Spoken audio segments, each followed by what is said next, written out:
Welcome to the Bedrock Engineers Podcast, bringing you robot combat discussions for people who don't know what they're talking about. It's carnage here in the Battlebots! Oh! Huge hit there! Now he's a fire-breathing dragon! Hey! Hold on! Woo! I feel like I'm in a scene from the Texas Chainsaw Massacre! Getting, we're gonna need a bot medic! Here are your hosts, Ben and Scott.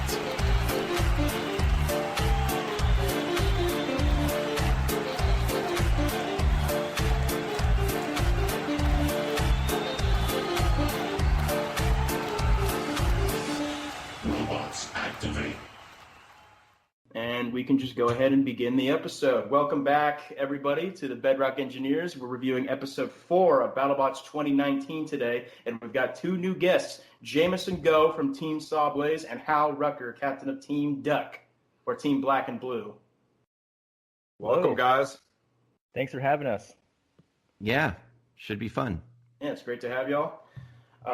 We have a little bit of follow-up, not in terms of new information that's come out, because I really didn't find out anything interesting since the last recording.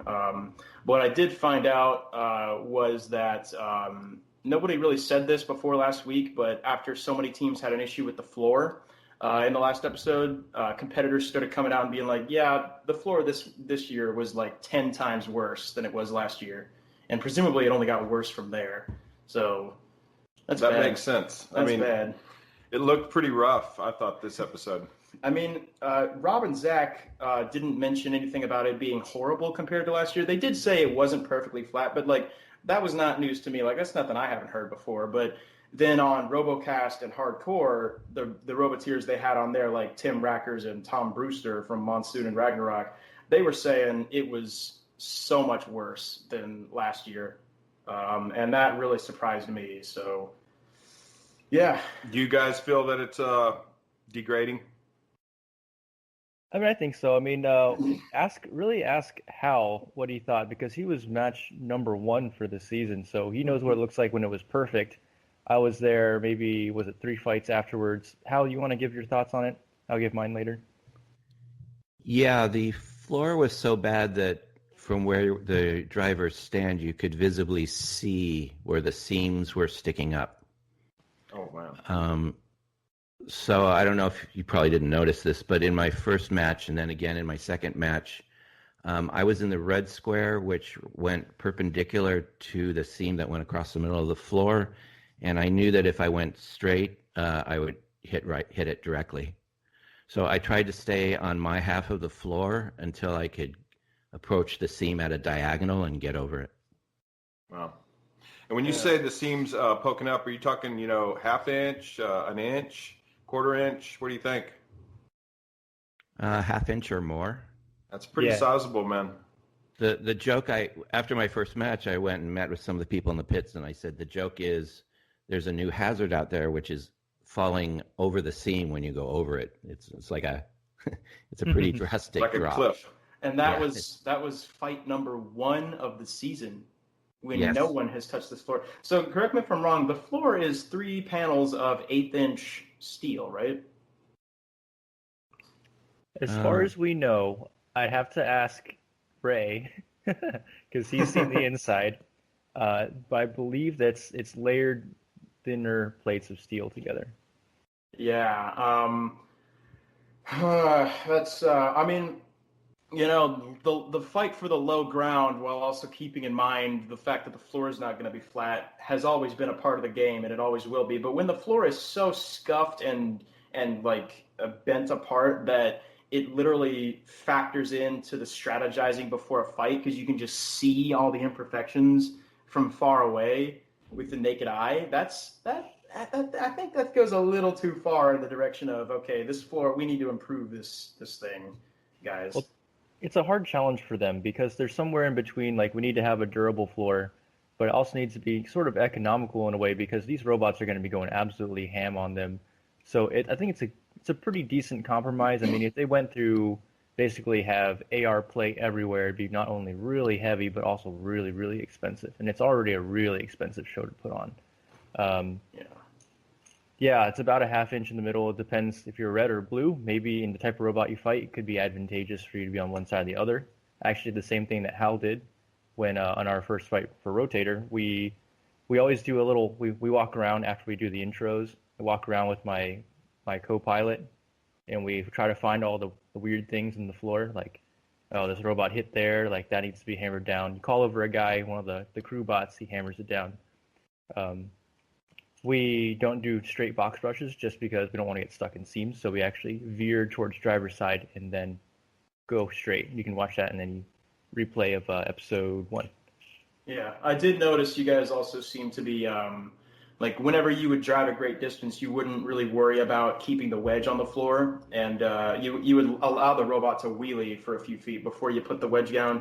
And I'm not saying that I know what you were thinking when you do that, but that might help with not getting stuck on the floor if the wedge just isn't touching the floor.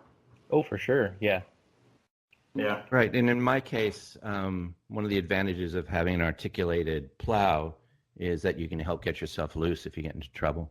Or you can just lift it off the floor and do exactly what Sawblaze was doing, which was just don't even worry about the cracks in the floor, I guess. Right. That's a good point, Hal. It's an interesting thing too, because after all the first session folks fought, people were asking us, how's the floor? And we're all like, yeah, the floor it's not perfect. It's got X, Y, Z. Be careful of that. Everyone actually took their floor scraping wedges and they ground a negative wedge onto the front so they would be able to drive over things more easily. So it's kind of a funny thing. We end up doing that too on some of ours, the anti-wedge. So you basically put a reverse bevel on your wedge and allow you to get over the imperfections? Yeah, maneuverability for some of our robots like Hal and Sawblaze and Duck, we need that maneuverability, and losing that maneuverability is a big deal. So Hal just messaged me on Skype. Hannah just joined, and Hannah is Hal Rucker's daughter, Scott. Okay. And she's not on Duck's team this year, but she's on Team 42 with her own robot called Marvin. Oh, that's cool. So, yeah, let's go ahead and invite her. I don't know how to do that because I don't have her username, Hal, but... Oh, it's fine. I have her next to me on the microphone if she wants to. Oh, hello, Hannah. Hi. Hi. Hello. Hi, Hannah. Welcome to the show. Thank you. For anybody who's seen Hannah's team shirts, there's a number 42 on the front, having to do with Hitchhiker's Guide to the Galaxy. And earlier this morning, I noticed there were 42 seconds left on the clock with my match against Cobalt. That's interesting. I tried to time them, and it's pretty accurate. Yeah. Yeah, I noticed this last episode was the first one I watched with Scott next to me, and I noticed that he was timing each match on his phone, and I found that pretty funny because in our first episode he was asking me, are the matches actually as long on TV as they were in real life, and how much that would annoy him if they weren't. So that's basically what I was trying to find out is, are they So cutting parts of the show out? I don't like that. I want to see the whole thing. I mean, I'm a newcomer to this, and I just want to see exactly what's happening, really. Yeah.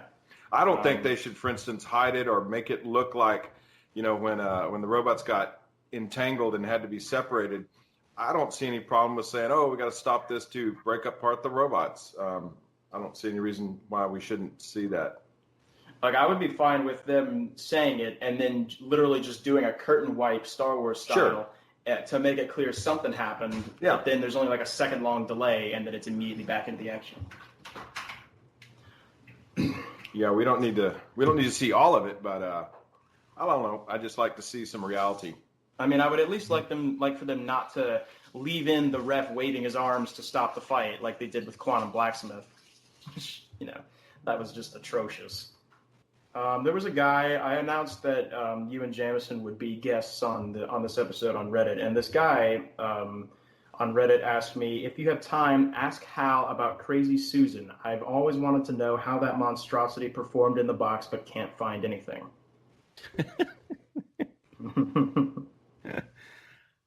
Crazy Susan was the robot that I built for for the season of Comedy Central that got canceled. It was stupidly ambitious, and I was very naive because it was my first robot. We took it to a competition down in L.A. I don't remember what it was called. Robot something. And it didn't do well. What was this weapon? I've never seen this machine before. It's very difficult to describe. It's sort of a garbage disposal on wheels. It was 7 feet in diameter and 6 inches tall. Oh my goodness. Gosh! What It the was heck? it was circular with wedges around the entire circle, and it was open like a volcano with a spinning disc inside the volcano. So the idea was to rush at the opponent, have them go up the ramp, and enter inside the garbage disposal of death, and we are trying to shred their wheels.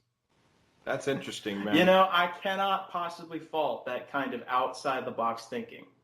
You know, that's interesting. That actually reminds me of a Beetleweight robot. I forget what it's called, where it did kind of look like a full body spinner, but only the middle circle spun with like some screws screwed into it. The whole thing was a cone with the top like half sliced off. Was And it did really well. was it like Black Hole or something? Black Hole, yeah, that was what it was called. Black That was Hole. inspired. Chris built that inspired by Crazy Susan.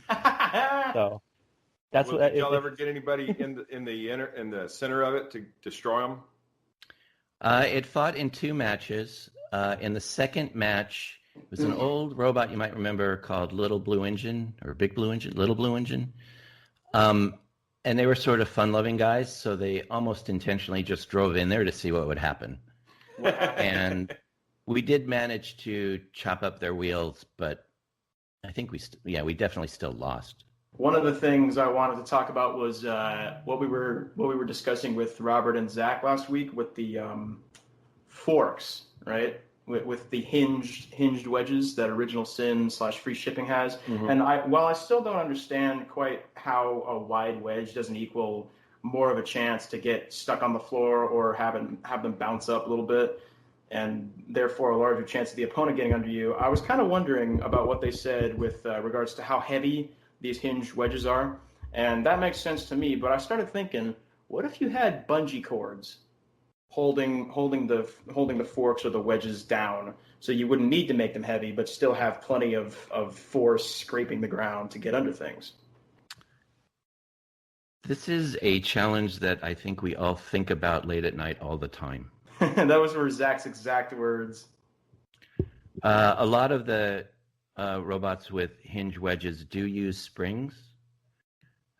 Some of them use magnets.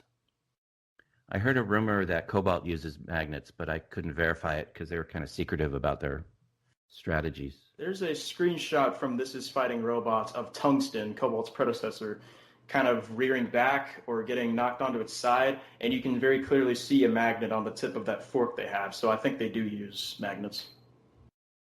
Yeah, so the bungee cords or springs are actually a good idea to add force to the wedges against the floor.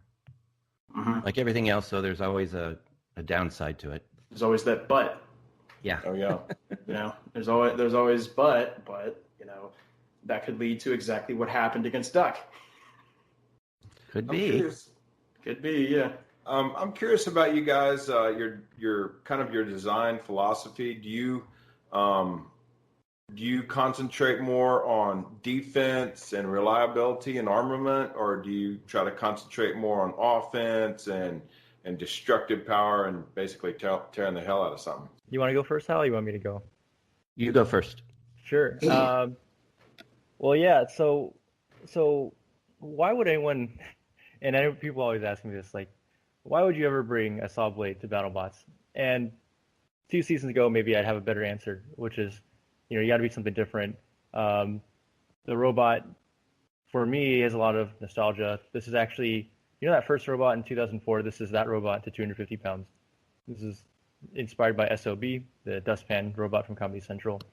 And it's kind of my tribute bot, and also my way of saying, like, I'm innovating, I'm carrying on that torch for that design. The dustpan wedge, overhead saw blade sort of combination. And more recently, it's become more apparent, a lot of criticism. People say, it's really hard to bring, it's a delicate weapon with a lot of potential that you need a lot of time to set up. they're somewhere in between kind of this showiness to uniqueness, and now we want to bring that death and destruction.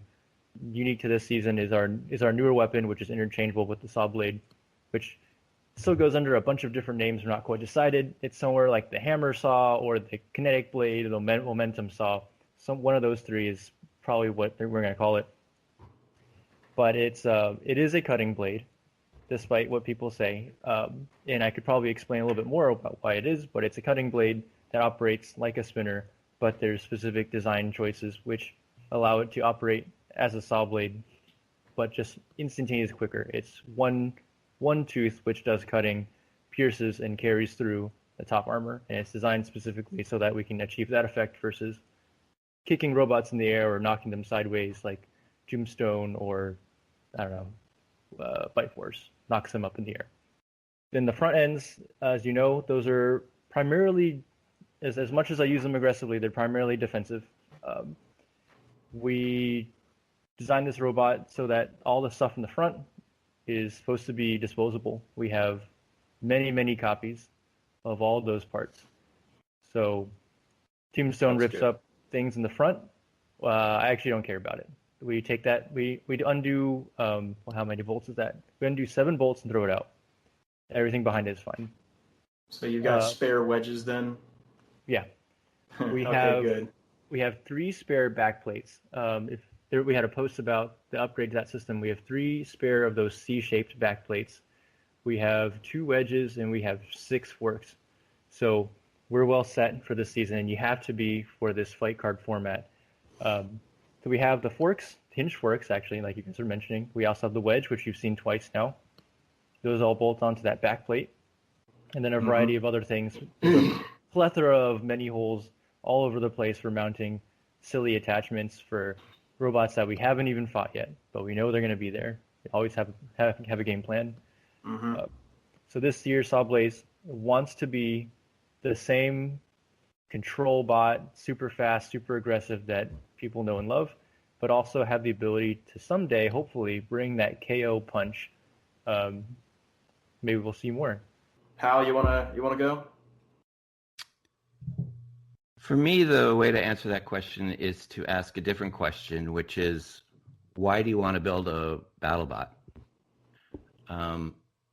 And for me, it's not necessarily to optimize for winning, but rather just to try something new and see how it works.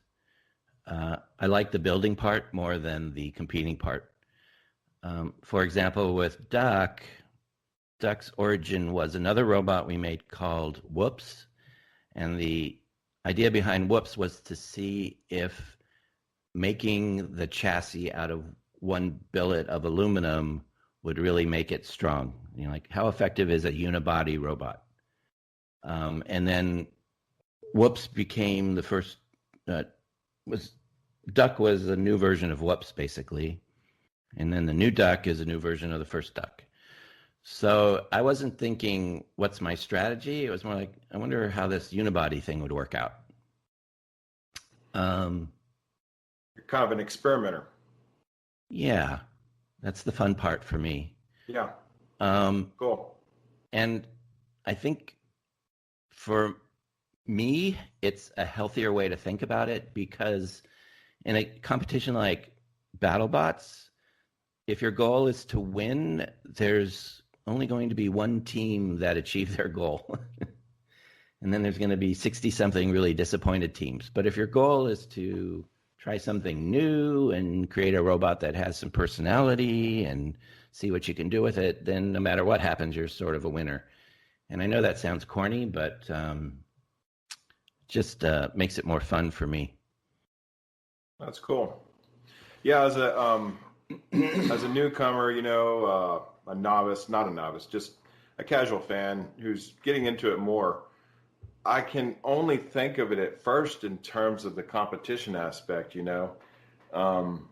But, you know, when you think about that, you could end up really boring, because you could end up with, you know, all the robots virtually being the same, trying to do the same thing. And so I'm starting to get into and understand why there's differences. And certainly you guys' personalities, you know, come through as well. So that's, I think making it more interesting than I initially thought it would. I initially came. Sorry to interrupt you. I initially came at it just from the kill the other guy perspective. Mm-hmm. Yeah, if you think about it as the evolution of the sport, in Darwinian terms, you have to have some mutations and see if they survive or not. So the success of the sport really depends on people who are willing to take chances on new ideas. Otherwise, you're just going to have 60 vertical spinners. Yeah, you're right. Because the physics is with you if you do a vertical spinner. I think this discussion is a good lead-in to Duck's fight against Cobalts. And, it really, I really think that the whole unibody thing was really on show in this fight because, while I'm sure the damage overall was quite catastrophic to Duck, aside from the plow coming off at the front, it looked fine after the fight. It actually did. Well, I agree with that. Yeah, it looked to me like he just absolutely tore his beak off and tore the lifter portion off, but that thing kept on chugging, man. Yeah, the rest of the machine looked fine. I could see chips taken out. I got, by my count, 13 huge ass flips, and he kept on going, man. It's interesting. Duck, for being such a strong, rigid machine, actually seems to be almost immune to fall damage because it always lands on one of those soft wheels. Even against Bronco, when you guys fought Bronco last year, the flipper, of course, I was thinking, well, since Duck is so heavily armored, it's just going to die very quickly because it's going to land smack on its metal surfaces and break itself on the inside. But then, right at the beginning of the fight, it became apparent it's just going to land on its wheels every time. The only way Bronco can knock it out is if it flips it out, which it did, sadly. In this fight, too, Cobalt's actual hits from its spinner were the only thing that were going to hurt Duck, because whenever Duck would get flung into the air and come back down, it would bounce a little bit because it was landing on its wheels. Well, right. How is it landing on its wheels every time? That seems like luck. No, it seems like Duck.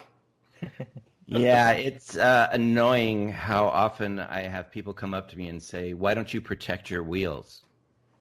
Yeah, that's what I initially thought too, man. But I'm learning a little bit there. See, and,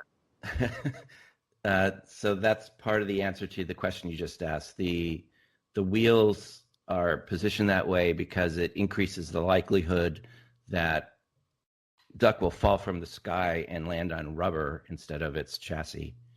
And it's pretty effective. Again, you're going to hear this over and over again. There are pros and cons to every design decision. But with Duck, it just makes sense to have the wheels on the outside like that. Yeah. Damage, oh my God, is just a monster. On TV, it looks deadly and vicious, and you could see it hitting me up into the air over and over and over again. But when you're a few feet away from it, it's just frightening. Those hits were really, really hard. The one where it ripped my plow off of my body was like, what happened? Yeah. I was driving and all of a sudden my plow was gone. I don't know where it went. I didn't find out till after the match what actually happened. But with respect to the unibody, it held up fine. There were a couple chunks taken out of the front and the back that were exactly the size and shape of their tooth. It just cut through 3 inches thick aluminum like it was butter. Wow. This is clean slices. We were able to weld those later, but functionally the chassis was fine. I think somebody told me at one point the reason why so many machines make their frames out of aluminum instead of something like steel is because aluminum is so rigid and really just kind of non-ductile.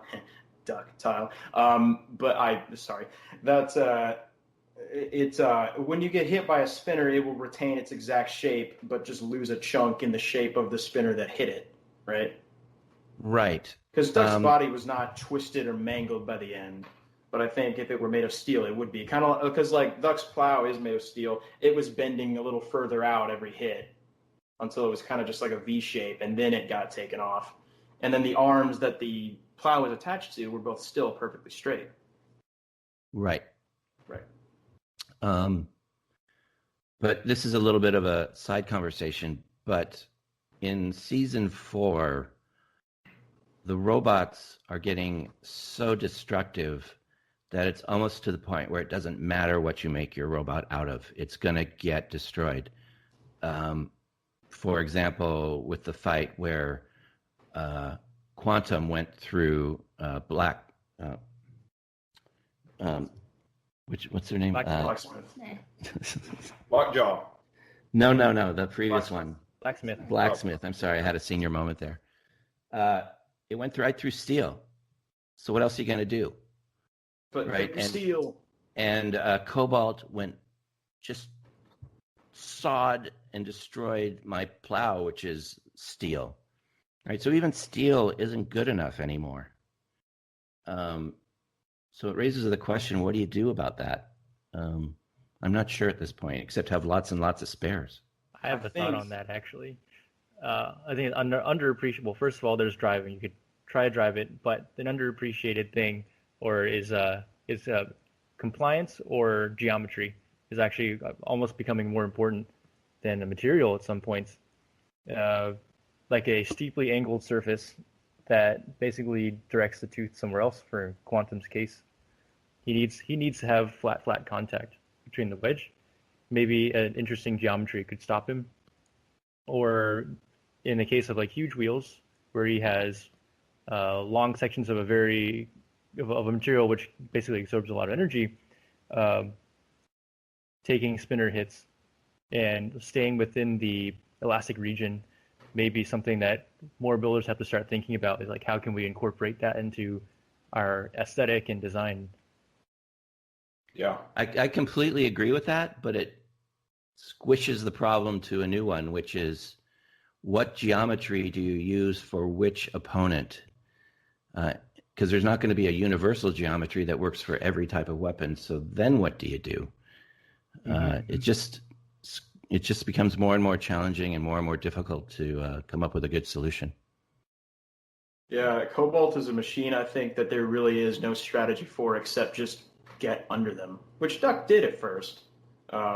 And then from there, it was all Cobalt's fight until that fork not only got them stuck, but actually, from watching the slow-mo, I realized that corner was not there until Cobalt was. Their fork actually peeled up that section of floor, which caused them to stumble, and that got them on top of that part, and that got them stuck, which just kind of makes me think that the floor is a lot weaker. Not only, it's just weaker structurally than we thought, because just the momentum of a machine driving forward can cause it to curl upward. Are we talking about Cobalt, right? Oh yeah. And here's what I have to say about Cobalt. So did they basically get high-centered? Yes. Wow. I would think, yes. You live by the low profile, you die by the low profile, I guess. Is that true, how they got high-centered? From where I was standing, I think something different happened than what they're claiming happened. But since I can't say for sure, I'm not going to start a conspiracy theory about it. I understand. I think it'd be really interesting to hear from their team to hear what really happened. Yeah. You think maybe they had a component failure or something stopped them? Well, it's just that when your wedge gets stuck, and I've been here before, so I know, when your wedge gets stuck and you're frantically spinning your wheels to try and get free, you can see movement in the chassis of the robot as, you're going forwards and backwards and left and right and doing anything to shake yourself loose. And I didn't see evidence of that in what they were doing. But again, I'm just totally speculating, and I don't want to start any rumors or anything. It'd be really interesting to hear what really happened from them. Because remember, when they were commenting in their interview afterward, they hadn't been in to see their robot yet either. They were speculating at that point as well, so it'd be interesting to hear. Yeah, it would.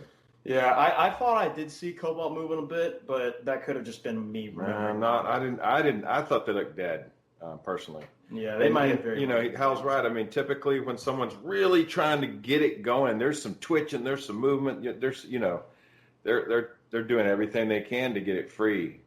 This is another reason why, if that is what happened, that they got high center, this is another reason why exposed wheels are probably better, because Cobalt's wheels they don't have wheel guards, they're just inside the machine, which is, I think, a good way to protect them, but they can get high centered real easily, because if that machine has a little bit of tilt forward or backward, those wheels just come right off the ground. Yeah. Yeah. So here's what I have to say about Cobalt. Me. That thing is horrifying. Wow. Yeah. I mean, what? It hit you hard. It hit you hard, Hal. So, of course, I mentioned, I told Scott this. Hal and I talked on Skype yesterday because Hal was trying to make sure that he could get it working properly. And I told him how I'm the guy who won one of Carbide's tires in their giveaway on eBay. And I said, so basically, Hal, I funded Cobalt and I made this fight happen. And Hal said, and I hate you for it. So therefore, by playground rules, I did damage to Duck. And then I lost a fight. Hey, do you want to buy a plow? Yeah. Yeah. Actually, It probably does. I'd like to buy the entire machine, but I'm sure it could be sold to you. are you guys thinking about doing giveaways actually, like from your machines? No, he said buy. He didn't say give. No, giveaways where we buy them. Oh, well, Yeah. that's sell. Well, yeah, eBay bids, I guess. Then, because Sub-Zero is actually selling their entire machine because he retired after this season, which probably means they lost every fight. But of course, that could just be dead wrong. But the machine is on sale for $5,000. It could be just that his wife said sell it. It could just be that Cobalt destroyed them so bad that even though they have plenty of spares, they couldn't get it fixed. Well, we don't know. Oh, very likely possibility, though, by the way. It did It's go well the just first getting time. so difficult, though. You're like, oh, I don't have to fight Cobalt again. I just have to go against Tombstone. Or, well, that was a relief. Now I just have to get outdriven by Jamison. Or now I have to go would rather against fight Tombstone again than fight Cobalt. Would you rather fight Bite Force than Cobalt? The nature of my robot, I don't really care who I go against. You know who I don't want to go against? I fear going against good drivers. I don't worry about going against scary weapons. Because it's okay to get destroyed by a scary weapon. It's just embarrassing to get outdriven, though. Yeah, that's a good point, man. I feel like I would feel the same way if I competed. I'd rather fight Bite Force just because he's got that, he's been champion twice for 2015 and the 2018 or so. And it'd just be a huge honor to go and basically give my best shot. And he's a great driver, they say. And, as much as Hal says, I don't want to fight a driving match. I want that match because I think I can take a good driver. I'd love to fight Whiplash as well while we're in it. Yeah. So, I don't know. We'll see. Do we want to move on to Rotator versus Bombshell, or Let's has do anybody it. got anything else to say about this fight? No? I guess not. All right, Rotator versus Bombshell. Man, poor Bombshell, honestly. They cannot seem to recreate the success they had in Season 2 where they were the runner-ups. Well, And Rotator is still using that stupid fork thing that I don't like very much. I would much prefer their two weapons. Did they have both weapons working at this point, the discs? To my knowledge, they did. I know they were working on it pretty late. But even for our match, they were working on a lot of different things. I think Victor's telling me they're having some issues with one blade. I think the frame was there, but the electricals were not quite. Just half the reason why they wanted to go with that single blade for our match. I do believe they had double blades ready at this point, but I mean, one thing that's maybe not apparent, I don't really think they gave up anything between going with single or double, because that single blade is a good change heavier than the lighter ones. So it's more powerful. And a lot of people, I don't think they gave him credit in that first match. And I think that the second one, maybe you agree, put a lot more of that on display. It did a lot more damage to Bombshell than they did to you guys. I saw a picture on Reddit of the underside of Bombshell during the fight, and the entire bottom panel had like wires hanging out of it, and like you could see the batteries. It was pretty well and truly mangled down there. And that kind of damage from an undercutter blade is just not apparent to the viewing audience. They just kind of think, well, it just kind of swipes underneath and doesn't really do anything. No, it does stuff. It rips out the base plate. Oh, totally. Given enough time.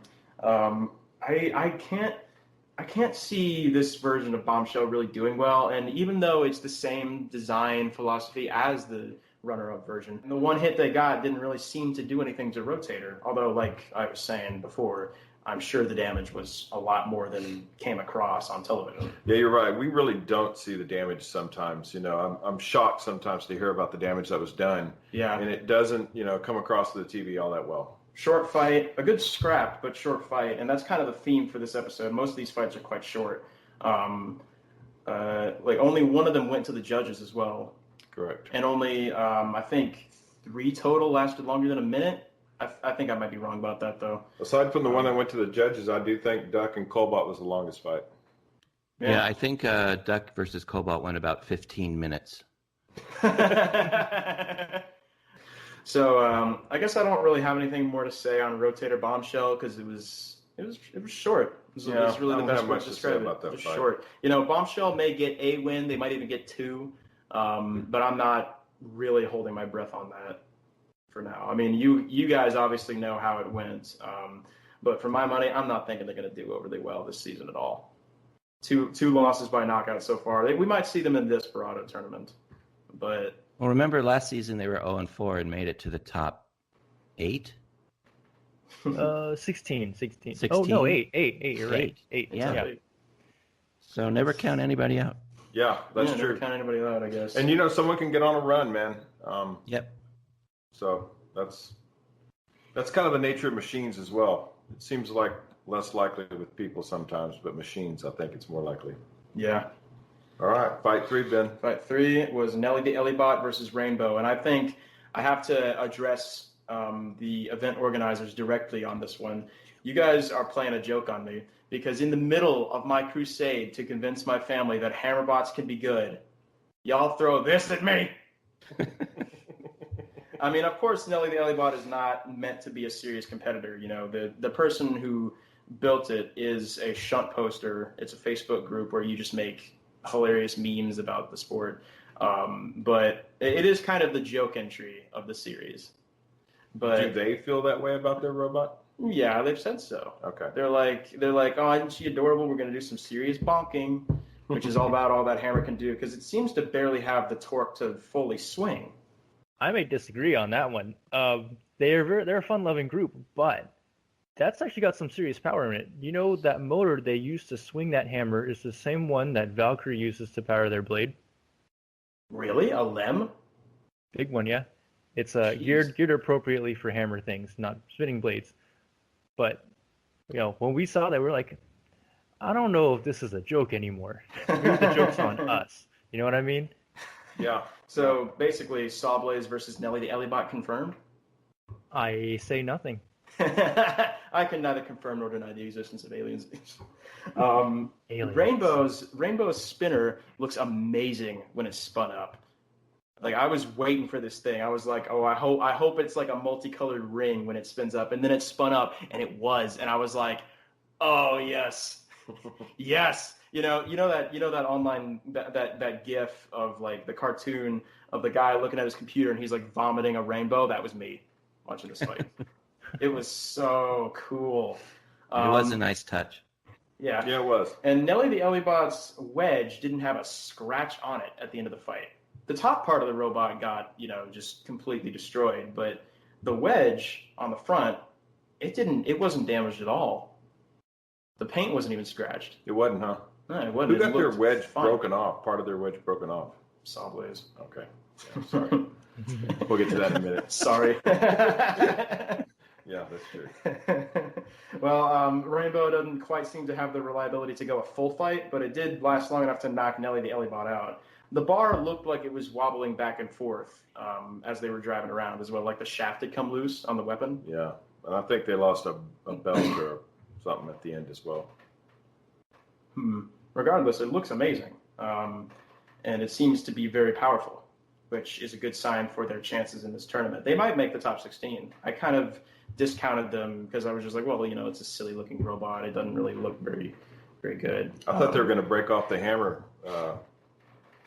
Nellie's hammer, but they didn't. Yeah. Moving right along, I guess. So one interesting tidbit about that match. Yeah. At the end, the Russian team was interviewed, and there was a translator there with them. Her name is Julia, and she was on Hannah's team. Oh, yeah?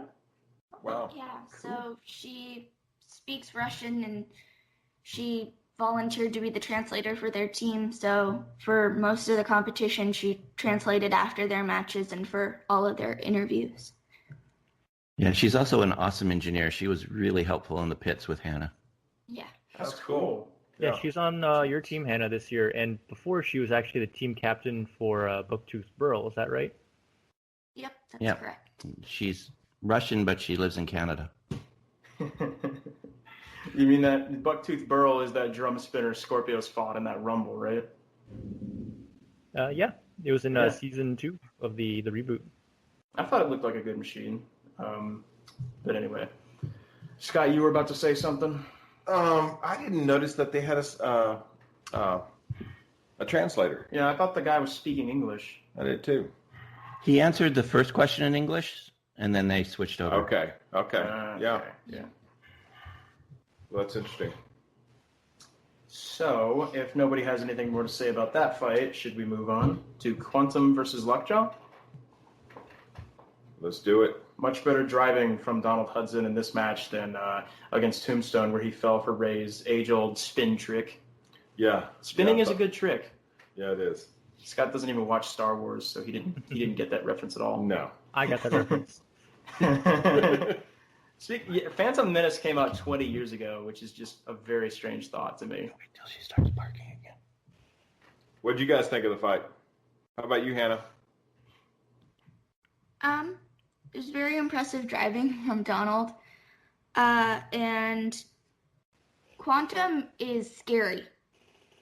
I mean, they can do a lot of damage with that pincher, and them being able to evade it was impressive. I thought so too. Yeah. I thought it was kind of like Jamison was saying, body shape and design can keep that tooth away from you a little bit, and I thought they did a pretty good job of avoiding it. Yeah, an excellent driving. Quantum nearly got them a few times, but Donald always managed to escape from them. And the age-old saying goes that a crusher is only as good as its wedge. And while Quantum's hinged wedge on the front seems really good, it is not able to get under forks the way it needs to, because Lockjaw and Blacksmith have both demonstrated they can get under that front wedge no problem. Yeah.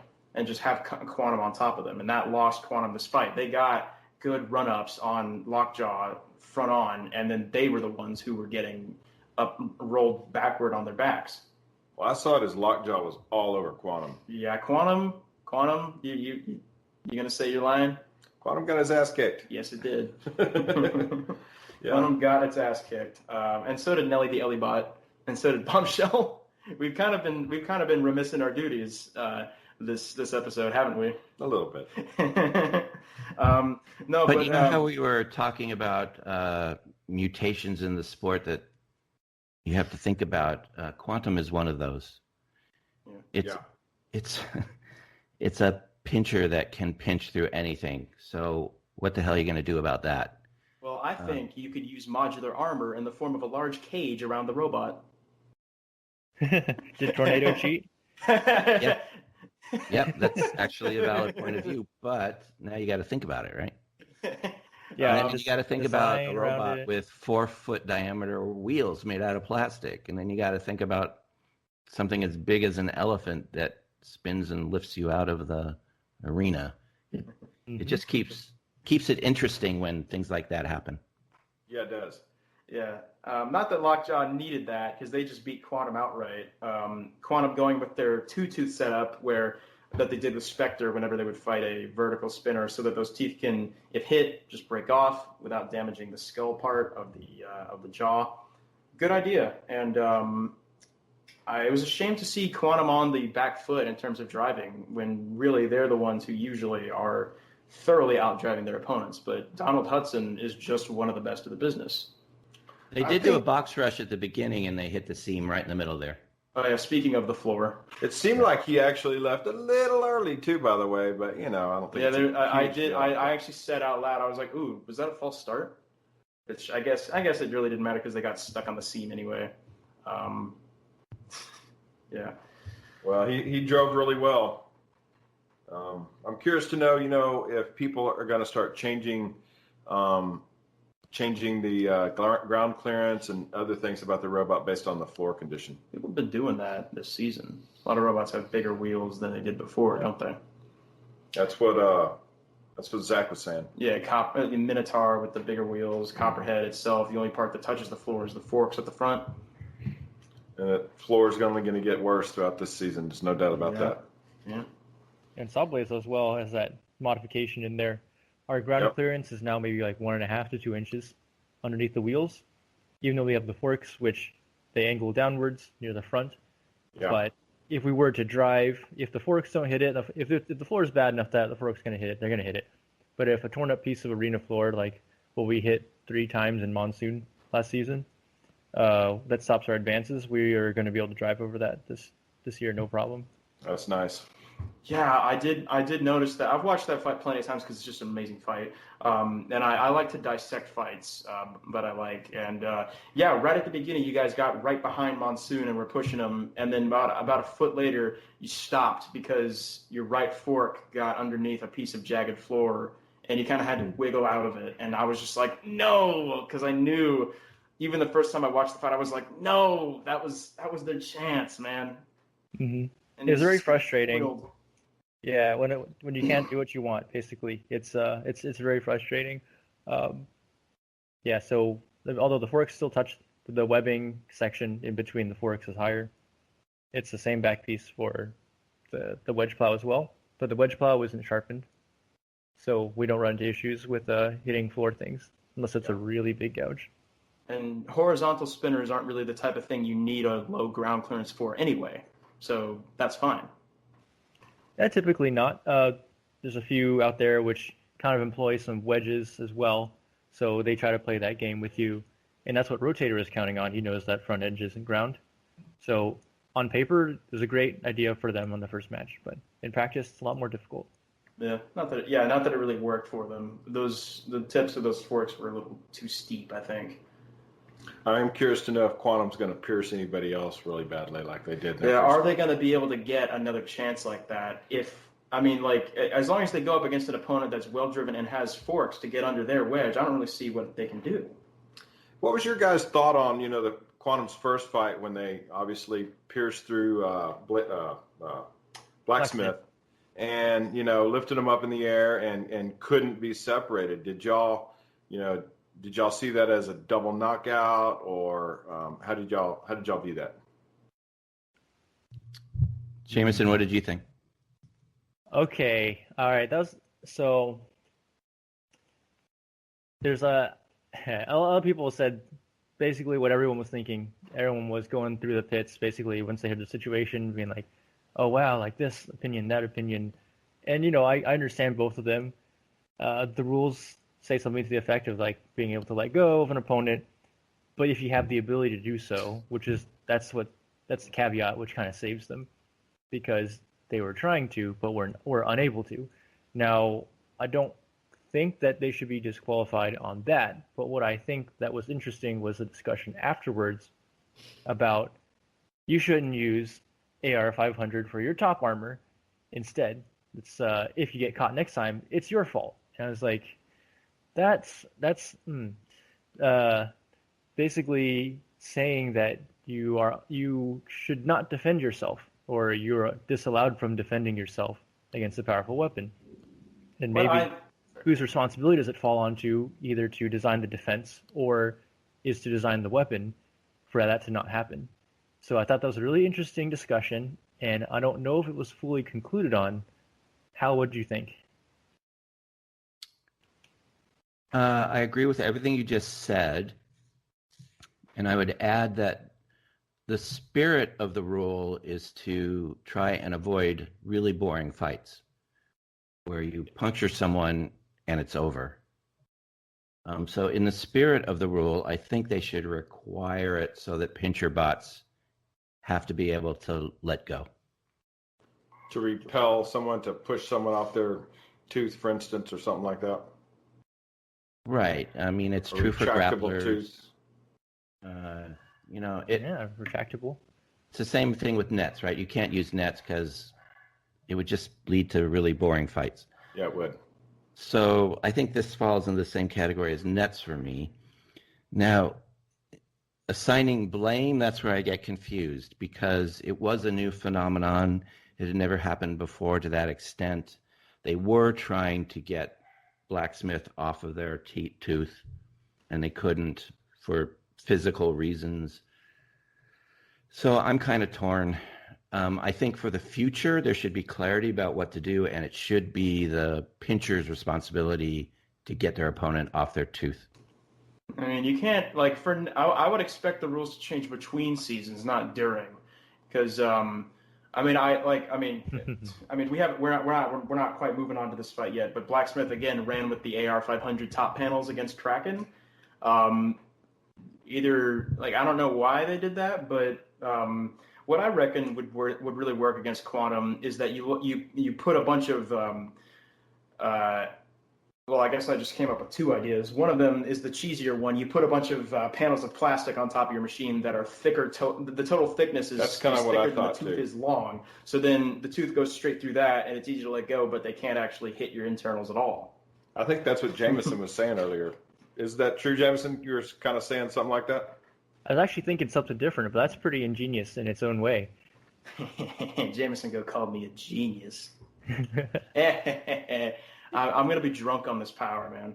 And then the other idea is something somebody actually tried in King of Bots against Spectre. They lost the fight because they got controlled, but it was some vertical spinner, and they put some upright polycarbonate panels that almost like a wall, so that Spectre's mouth couldn't even quite grab on, really. Yeah. And they just had to push them around the whole fight, and they still won, but they didn't get a single crush in. And I think they did not lose their teeth in that fight either, although it's been a while since I watched any King of Bots stuff because I don't actually have access to it. But that seemed to work really well. And I think if you have the weight, why not do both? You know, my idea and then the other guy's idea that worked quite well too. Interesting. I just think if you can't use AR 500 specifically against Quantum, there's a lot of other options that you've got to counteract that weapon. And maybe if Quantum had some bungee cords under their wedge, then they'd be able to get under those forks a bit better. And this fight would have been a little less one-sided, but regardless, Quantum lost. So there you go. Yeah. They held up surprisingly well to the hits of Lockjaw. I mean, I know Lockjaw is a much lower power spinner than a lot of them because I think its spinner only moves at about 120 miles an hour. So lots of controllability. But I didn't really see too much damage on Quantum. I know that after they stopped moving, Donald got a really solid shot on the side. Their side armor panel went off, and if it hit anything else behind it, maybe the chain broke. Can't say for certain. And actually, I don't know. Maybe Hal or Hannah knows why they actually stopped moving. Do you guys know the answer to that, or have you talked to them? No, we don't know. But from watching it, it was one of those situations where it's working fine, then all of a sudden it's not, which would imply some sort of electrical problem inside. I agree. Indeed. Or a broken chain, but it would have to be both chains at the same time. I don't know. Have them on and ask them. I would love to. We'll probably try that. What? We'll probably try that. We'll probably try that, yeah. Just y'all wait. When we eventually are on Battlebots, we're going to build a Crusher, and it's going to beat Quantum. Yeah, we'll be interviewing you guys. Shall we move on to Kraken versus Blacksmith? Let's do. This fight began with a whoever smelt it dealt it joke from. Can we talk about Farouk's intros for this episode and how they were all f***ing terrible? Like genuinely awful. I was glad that we had a bunch of people in this house while watching the episode, and there was some conversation going on, and I couldn't always hear it. I was just like, holy cow! Like all these are just groaners. I didn't even hear the ones for Sawblaze and Tombstone. I just couldn't be bothered to listen. I don't pay that much attention to those. That's not why I'm watching this. Yeah, by episode, like, there's always going to be some intros where they're like, oh, this is great. Like, they really, like, everybody likes it. And then for other ones, they're just like, that's decent enough. Put it out there. Ugh. That must have, like, I mean, I can't speak for Al Kindle, of course, but that must have been humiliating to hear that intro. Like, really? That's what I get? But whatever. They again decided to run with the AR-500 top panels, and I have to wonder why. After the disaster that happened last fight against the Crusher, they ran with that again? I don't get it. I don't know that Kraken's going to pierce AR-500. Well, Kraken's still, like, tough, man. It's still a really strong Crusher, even if it's not quite on Quantum's level. But clearly they did not they did not manage to pierce the top panels. No, I only saw them put their teeth on him one time. They only really got a good crunch once, didn't they? Yeah. And once again, they're not using their own flamethrower. So either it wasn't working or they just thought it wasn't a good idea. Wow. Yeah, split decision. I scored it 5-2. I wasn't mad that it was split, but yeah, I don't think Kraken could have won this. I scored it 5-2 for Blacksmith, by the way. Yeah. I didn't really see it as a split decision. I didn't think that was, I thought it was clear in my mind. But I'm a novice, man. I don't know. Yeah. I don't know what I'm watching. Yeah, we're watching the manipulative machinations of the editors, right? Yes. Making fights different length. What next?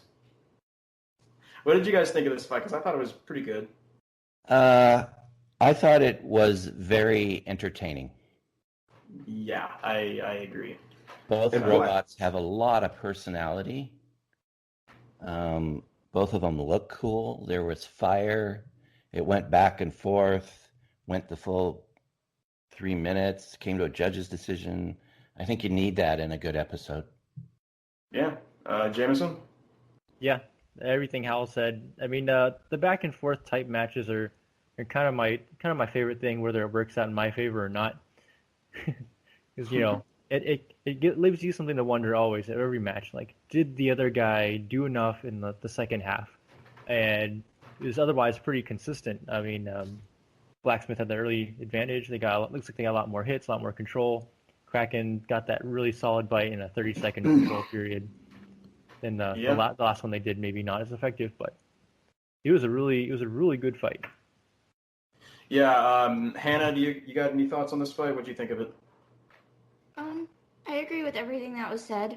I mean, Blacksmith came out the aggressor to start off with, and then it was almost like two separate fights where in the beginning it was Blacksmith, in the end it was more Kraken's match.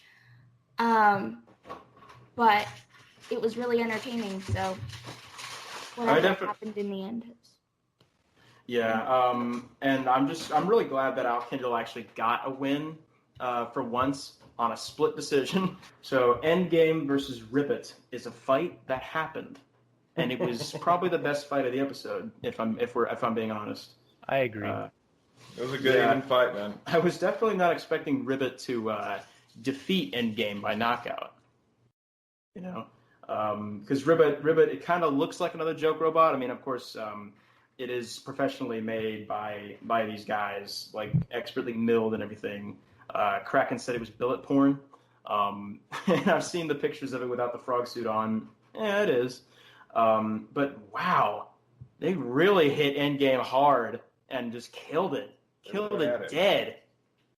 They went at it. That one hit early on was just as good as the hit between Endgame and Death Roll that knocked Endgame out in their first fight. Also, I feel the need to point out when we reviewed the first episode, I said how Endgame and Ribbit's two bar spinners look like they're the exact same shape, and then lo and behold, their next fight is against each other. So I'm not saying I predicted the future, but I predicted the future. Well, congratulations, Ben. Yeah, and Endgame, 2 knockout defeats, unfortunately. Actually, if you think about it, you predicted the past. Oh, a fourth wall break inside a fourth wall break. That's like 16 walls. Yeah. Wow. It just plays the Inception sound. Oh man, wow, ouch. My brain hurts. So what are in-game's chances looking like? I'm thinking Desperado tournament. Like it's not looking too good for them. I would say not. No. I'm thinking it doesn't look overly good. What were all you guys thinking at this point in the season when you saw this happen? Well, I'm really good friends with David Jin. He's one of our Northeasterners. We have like a pretty big Northeastern Robotic Alliance thing going on, sort of. We want to bring the nut home to the Northeast, hopefully. So we were really happy, always cheering for David. Yeah, we're like, go Froggy boy. I mean, I'm friends with Jack as well, but sorry, Jack. Sorry, Jack. Yeah, y'all fought Jack last year, as I recall. It was a great fight. And I just think Endgame suffers a little too much from its own unreliability to really be a top-tier machine. That's the nice thing about the fight cards. As long as they can identify it, and as long as that's something super critical as it's ingrained in the design or something of the machine, they have opportunities to try and fix it. Maybe they go to Desperado route. I won't confirm. But if they were to, that's a great chance to fix what their problem was and then really prove that they can be a top 16 robot. Yeah, and I really hope they do well because I like this version of Endgame a lot more than last year's. But it just doesn't seem like it's quite there yet. Immensely powerful weapon, it just doesn't have the reliability to back that sort of thing up. And yeah, I guess that's really all I have to say for Endgame. Ribot, I guess I will just start pronouncing it correctly now. Those legs were way too jiggly and kept getting in the way. Yeah, I think that's a detriment, man. I think if they redesigned the legs to be sort of way closer to the body and, you could probably keep them on the whole fight and not have them mess with your driving. But, it looked quite funny seeing every little movement just made the legs go. I'm still not sold on the robot trying to look like a frog. Scott doesn't appreciate art. I guess I'm still just looking for the destructive capabilities. Yeah, you're still thinking exposed wheels are bad. What next? So the frog, between their first match with Kraken and their second match here, they've actually did a few changes. The legs now they want them to fall off immediately. Instead of they used to have this kind of elaborate cage system out of UHMW plastic, which they've drastically drilled many holes and replaced a specific breakaway zone made of a thin sheet of a basically a composite. It's like Sterilite. It's like a PCB, the printed circuit board material. Mm-hmm. They actually replaced it with a thin sheet of that and put a score mark on it, so that at the start of the fight, it's going to look like a frog. But when they get hit, it's going to break off. It's kind of like Shatter's ablative armor, except made of foam and frog leg shaped. Yeah, that makes sense. Also, Ribot stole Endgame's... we're recording. Sorry, yeah. Ribot stole Endgame's sunglasses in this fight. Because Endgame did not have them and Ribot did, was wearing sunglasses. Which I just thought was such a funny coincidence. The Ribot team, they're a whole lot of fun. You see in their matches that they like to try to play up that a little bit, incorporate a little bit of who they're fighting into their robot whenever they go fight. The sunglasses are a great example because Jack and his team are well known for the aviators, so they cardboard cut out and spray paint aviators and actually slap them on top. They should have put an eye patch over one of the eyes when they fought Kraken as well. That would have been really funny, actually. Oh man, I'm so sad they didn't do that now. Um, Ribot, clearly I underestimated them because they have serious power in that vertical spinner. And they really demonstrated that they can be reliable and deliver the hits and take them against Endgame. They did. And Endgame really did not have an answer to that in the end because they lost drive and couldn't move. And they got counted out and 2 knockout defeats. Ribot has a knockout victory against at least theoretically, very scary machine. So I think people are going to start taking them a lot seriously going forward from here. Hopefully they do well. Both in the competition itself from other Roboteers and also people watching the show are going to say, hey, maybe that one has a serious shot at doing very, very well. I think it would be easier for me to take them serious if they didn't look like a frog. I mean, I think it'd be easier to take you seriously if you loved the frog. But I guess we should move on to Tombstone versus Sawblaze. Do we have to talk about this fight? You can skip it. It's fine. I really, really thought there was a chance. Man, you came out battling. Yeah, and I mean, we gotta talk about the moment, right? We gotta talk about that one moment. Yeah, we'll just go over a synopsis. You know how we were equipped, and Ray put on his big MOI bar, the aluminum with the steel teeth on it. So I think he was talking with me. He's pretty open, actually. He's a really nice guy. He was like, which bar do you think I should use? And he's like telling me, like, use this one if I want to do that. And I'm like, this one or that one. I think he was thinking he could try and basically outmuscle us with the weapon. So he put on his classic. And we had a really strong start. We were going for a really good pin. Then the pulverizer broke us up. Yeah. And when he got away, he tried to recuperate. We're about to get him a third time. And then there's this one part where it looks like he bounced the wedge a little bit. He caught one of the edges, and we just spun us around really fast. It wasn't a really damaging hit. It just spun the robot. It kicked him away, and it spun us around a whole bunch. Then magically, it looks like we didn't have a wheel moving. And after we lost our mobility, that's our number one. That's our best trait of the robot. We need to have that mobility. There's so many things that are important with it. I can't even begin to describe.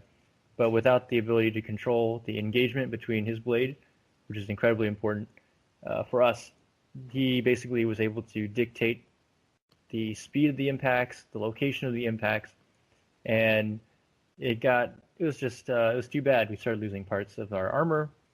We tried to chase him with one wheel into a corner, which I'll watch it again. I really wish I did something else. And on one bad advancement, I threw the wheel into his blade, and it stopped moving. What ended up happening inside with that match, that first one where he spun us around, we have our speed controllers on a internally shock mounted, so it's vibration isolators. When he threw us around, they actually deformed enough, despite the cables being strain relieved, so the ends are tied down, so the cables don't rip. Mm-hmm. It actually deflected enough such that the cables were in tension. So it was basically instead of the cables being loose, they became taut, and it actually unplugged 2 cables. One of them was one phase of our drive motor. So there's 3 wires for brushless. All 3 need to be connected, otherwise you can't actually rotate the motor. And one of them was the sensor cable for that motor as well. So if you watch that fight, you can see that the wheel still moves. It still rotates sometimes, like it randomly kicks. It's like a 2-stroke gas engine or something. It's like a twitchy motor. It really just looked like it had a lot of friction on it and was struggling to move rather than just it was jammed. Yeah, so he didn't hit the wheel at all. That one it was kind of freewheeling-ish. So it sort of rotated, but since there's a phase and a sensor wire missing, like that wasn't going to be powered. It was pretty much not useful. Second one, of course, he hit directly on the wheel. It didn't do actually that much. I have a picture that I'll put up online later. He deformed, it's a go-kart tire, aluminum hub. It deformed the tire around a bolt. which holds the gearbox on. And it was literally imprinted. You could see all the little lines and the hex shape on it and everything. Just deformed it around it. And it just got jammed. That's it. Yeah. All in all, it was a pretty good match for us. We had a strong showing. We didn't lose that much monetarily. Yeah, I was noticing that even after you guys' wedge broke, which can we talk about how well the wedge held up? Because it held up amazingly for 4 hits, which is more than most other machines can say. And then even after the wedge broke, the hits that Tombstone was getting on the now exposed parts of the machine were not impacting Sawblaze's mobility or functionality at all. Like the saw and the saw arm were both still working fine. And until Tombstone got the hit on the other wheel, it seemed like if only if only those 2 wires hadn't come unplugged on that one hit, I definitely think Sawblaze could have brought this back easy peasy into you guys' favor. Oh, I totally agree. Yeah. I mean, yeah, like those hits on the broken parts of the wedge really just kind of indicate to me that you guys have a very well designed, very well built, durable robot that could take Tombstone the full distance. It just happened that like the leverage of that one hit was too much for some wires. Well, the disconnecting wires is that screwed him over, no doubt about it. Yes, and Ray's driving in this fight as well was amazing. Like, please nobody watching at home think that I'm saying Ray only won this fight because of the pulverizer. He very much was at the top of his game, like he always is, getting great hits on exactly the part of Sawblaze that he needed to be, which was the part where the wedge was broken. I did think at one time that he took off and was hoping that Jamison would follow him, and Jamison didn't do that follow spin him. trick. Jamison just stayed right back, man. Like, no, we're not going for that. Yeah. How well do you think the rubber things worked? For this match, they did very poorly. So I think I still have those. The rubber, when he hit them, the rubber held up great. The problem is the mounts did not. So I think it's an idea that needs to be worked out, because rubber is fairly grippy. He hit inside the rubber very close to where it mounts, so the rubber itself didn't rip, it didn't tear where he hit it, but it sort of wrapped around the blade, and it's grippy, so he sort of tore it out from the back of the mounts. So we look at the pieces afterwards. We had the full shape was there, but the bolts where it was mounted actually tore. So I was like, oh, well, we'll have to work on that next time. But I think the concept needs to be worked out a little bit, but there's a lot of promise in trying to not only deflect energy, but try to absorb it. Yeah, that single piece of rubber on the right side came off as soon as it got hit. The 2 panels on the left side, I don't think ever got hit, although I could just be, watching this on a tiny TV screen, whereas you guys were actually there. And I guess it's better than not having them there, right? Like if they hadn't been there, then it'd be like, well, why not? Even if it didn't work overly well against Tombstone. We may end up doing something a little bit different in the future, but if we didn't have anything up there, say versus Rotator, who can strike high, or Tombstone, which kind of strikes in the middle, it might have been like a Nelly the Ellibot sort of situation. Their wedge is really low. Rainbow kind of went over it. If a spinner is high, we like in my design philosophy section where I talked about how you armor a bot, you armor to your expectations with the ability to accommodate a few exceptions. So most of these robots are going to be mid-cutters or undercutters, and so we armor appropriately. If they strike high like Rotator, there's actually kind of an interesting matchup. That's something that people usually don't armor on. They get struck in ways they don't expect, like Scorpios had the head cleaved off because they're defending for the lower section. The robots mostly hit.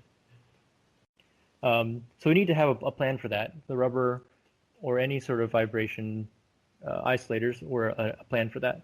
And we can take hits over the wedge.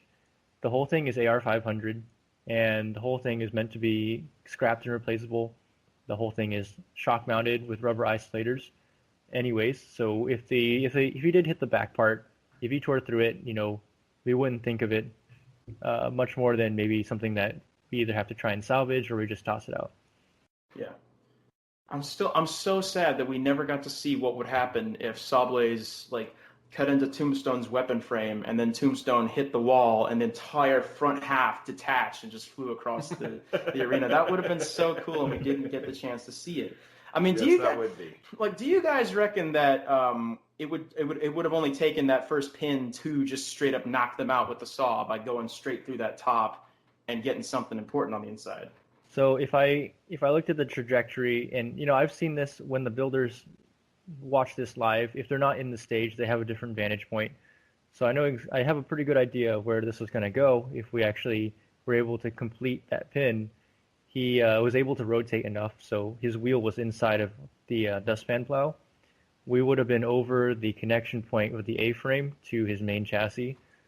So I know from testing and then from a little segment we're going to do later that we can blast through a steel tubular frame of maybe half his wall thickness or so in maybe like a tenth of a second.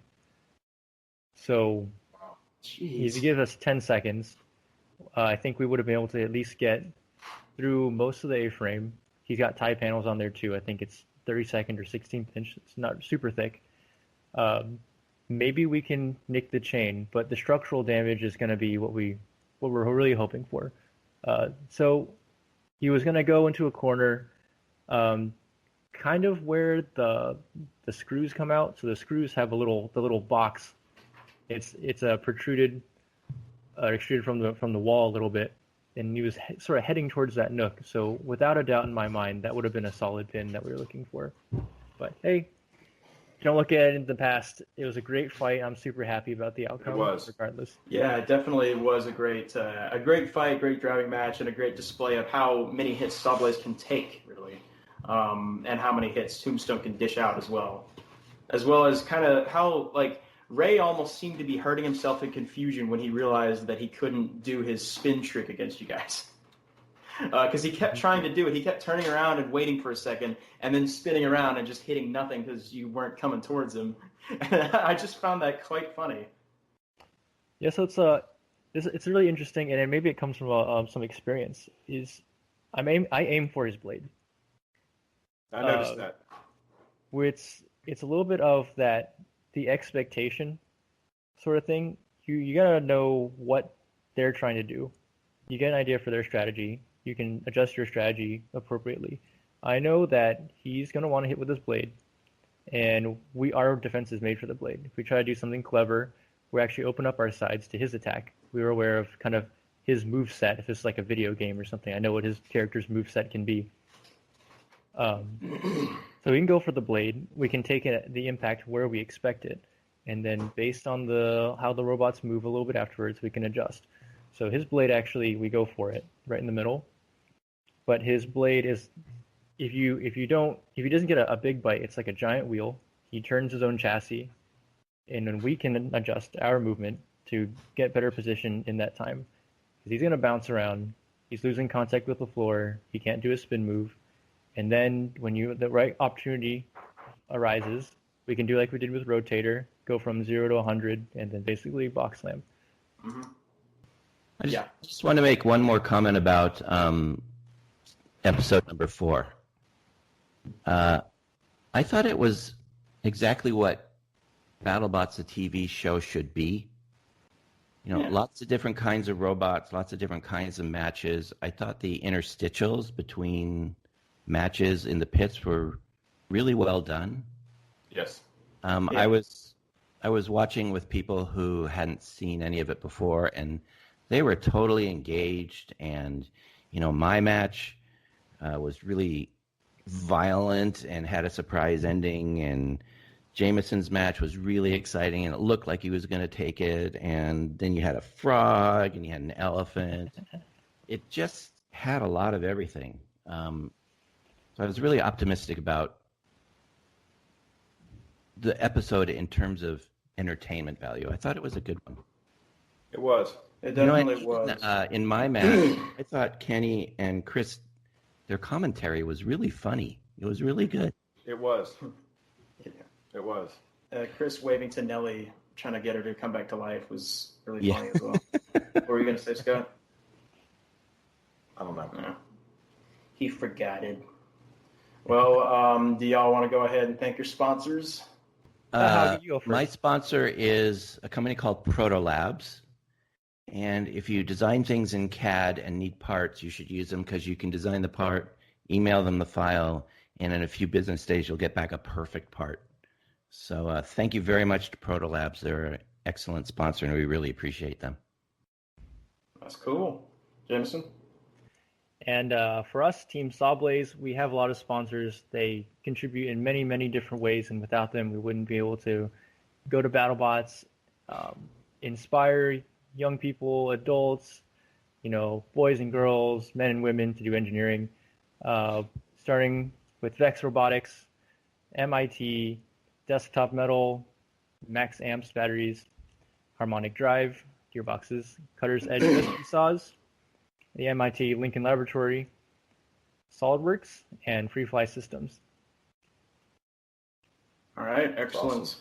All righty, so well, thank you viewers as well for watching our show. We hope to bring in a lot more views through improving content in the future. Scott and I are looking into a few different microphones right now to improve our audio quality at some point, probably soon. Will we continue to have guests on? Probably it'll be a more rare thing because I do kind of want this podcast to mostly still be between Scott and I. We might do interviews, but I think from now on this is going to be an occasional treat rather than something we do every week or almost every week. So thank you all for being here. Good night, everybody. Thanks for having us. Thanks, Thank you. Thanks a lot, Hal and Jamison and Hannah. Y'all have a good evening. Thanks. All right. Bye-bye, everybody. Bye, guys.